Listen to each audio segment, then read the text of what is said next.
ሰገነት የበቀለብኝ ግርማዊነት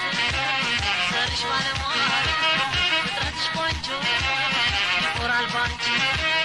የሰራ ጎጆ ሲመች ለሕዝቡ